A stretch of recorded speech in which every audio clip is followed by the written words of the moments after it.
We are used to thinking of cities as static, solid entities, and yet they aren't. They contract, they grow, and they evolve. Cities have faced these challenges in the past, right? Spanish flu, bubonic plague. They've always come back bigger and better than ever, and I think they will again. I am Maydianne Andrade, and from the University of Toronto, this is the new normal. I was born in Edmonton, but my family moved to Toronto when I was about 2. And then I grew up in and around Toronto for grade school and high school. Was an undergrad at McMaster, did graduate work at Berkeley and Harvard, and then came back to Toronto for my first, and turns out only, academic appointment at U of T.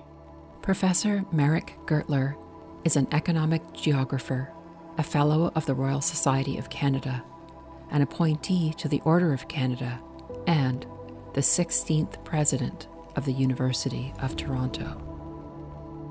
Toronto as a city was a pretty staid, straight-laced Victorian place back in the 50s, 60s. It started to get a little more interesting, late 60s and 70s. And certainly, the last couple decades of the 20th century. And since then, of course, it has become such a dynamic place, culturally so diverse, so interesting, and such a world city because of immigration. One of the only good things I think about the pandemic, sort of writ large, is the disruption that is forcing us to rethink how business as usual maybe isn't the best thing to go back to. I think that's so true, Maydianne. And we see that in our own business, obviously, in the university, where we've all been forced to figure out how to use these remote teaching tools and make them work. But now we're thinking, well, gee, even when we can get back into the classroom, let's think about how we can continue to use these tools to change the way that we teach. So there's a ton of innovation that is tumbling forth now across the university on all 3 campuses. Same is true in the city. You think about how quickly restaurant owners kind of adapted to the new realities, the new normal, to coin a phrase. First of all, with the patios that we saw just kind of blossoming across the city, with, of course, much more successful and extensive takeout and delivery options. But also the way that we've used our streets, where we've effectively expanded sidewalks to make more room for pedestrian use, sidewalk seating outside restaurants and that sort of thing. We've appropriated car lanes for bicycles. So more active transportation, shut down major thoroughfares on weekends. And we've done so with remarkable speed that no one thought was ever possible in a city like Toronto. Or, to use another example that's close to home, rolling out express bus lanes in those neighborhoods where people did have to travel to work every day, and where, the quality, the frequency of public transit service was just way below standard and was forcing people to get onto overcrowded buses, which imperiled their health. So we've seen the rollout of these kinds of pretty low-tech innovations that have challenged the status quo really quickly. And so I think it has been, in that sense, a bit of a positive experience for us to show that we can actually change much more quickly than we thought was capable. And after it's all said and done and the dust has settled, we will want to hang on to a lot of these changes. One of the things I really wanted to talk to you about is some of your scholarship on tacit knowledge. And I just found it fascinating to go back and look at some of your papers and just think, wow, these issues have always been important and relevant, but the connotation changes completely in our current context. And I wonder if you could start by just sort of giving a layperson's definition of tacit knowledge and why it's important for sort of institution building and city success and things like that. Yeah, well, I guess the simple way of defining tacit knowledge is it's knowledge that's difficult to articulate in written or symbolic form, and it's often opposed to explicit or codified knowledge as a kind of binary. One of the reasons it's difficult to articulate in written form is because, in part, we're not even aware ourselves of what it is that we know. It's often equated with know-how that is acquired through experience or through observation.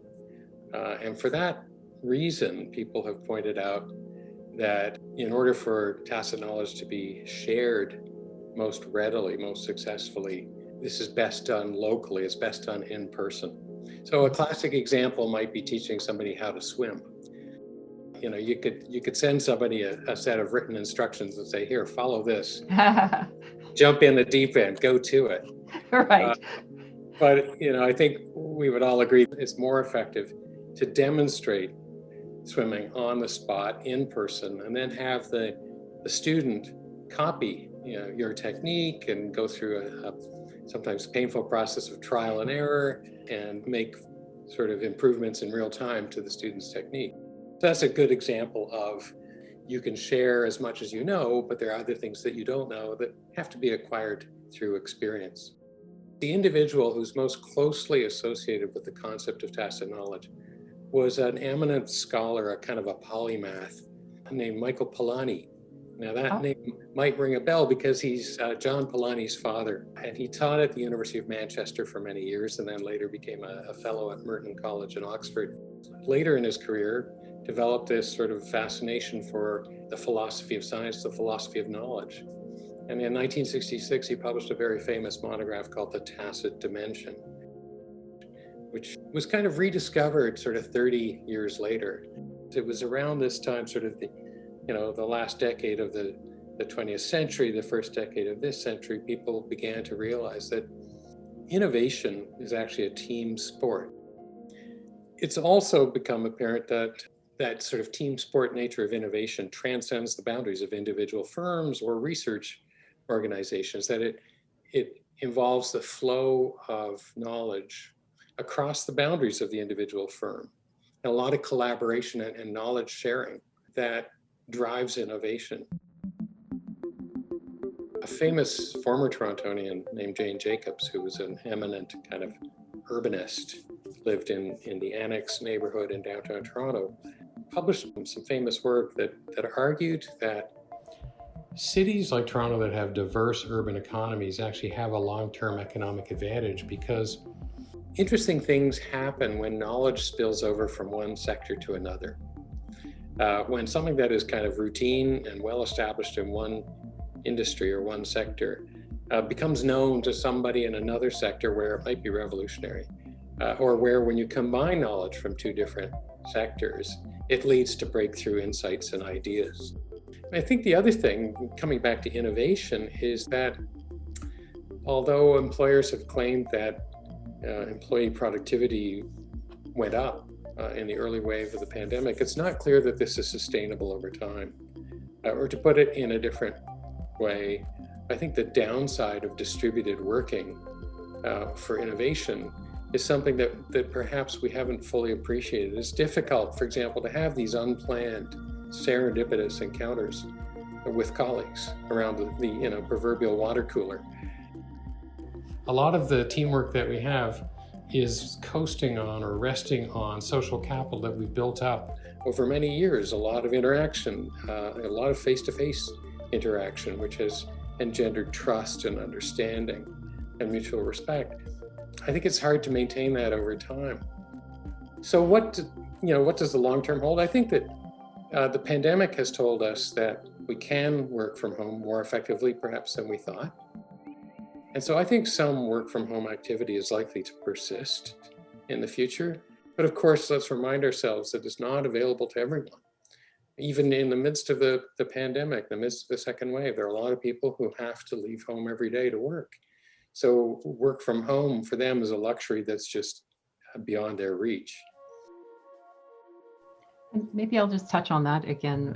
Some statistics came out recently that suggest that perhaps around 83% of reported COVID cases are actually in Black and Brown communities in Toronto.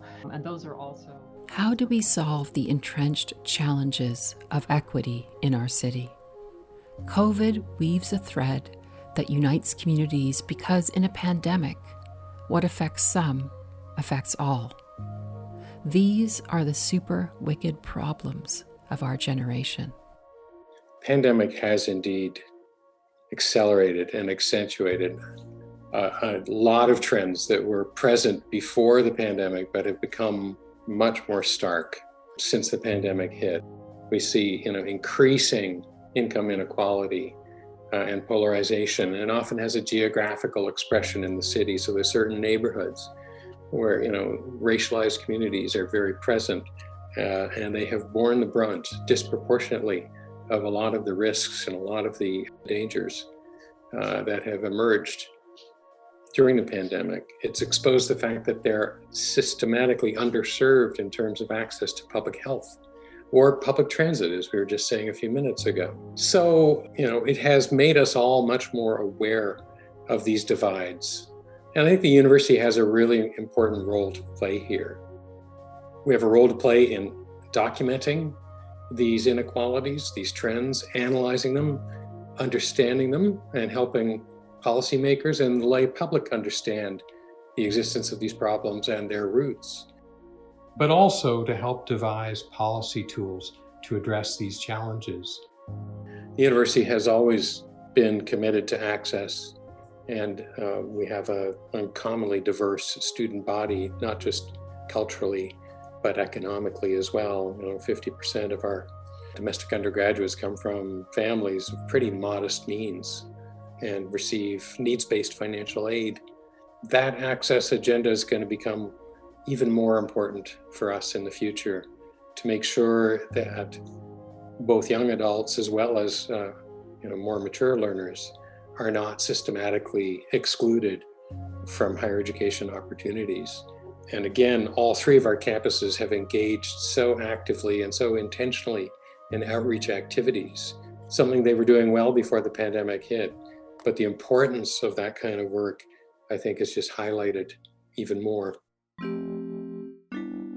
Communities are interconnected individuals, and cities are interconnected communities. Finally, we can see a day approaching when we can renew those connections.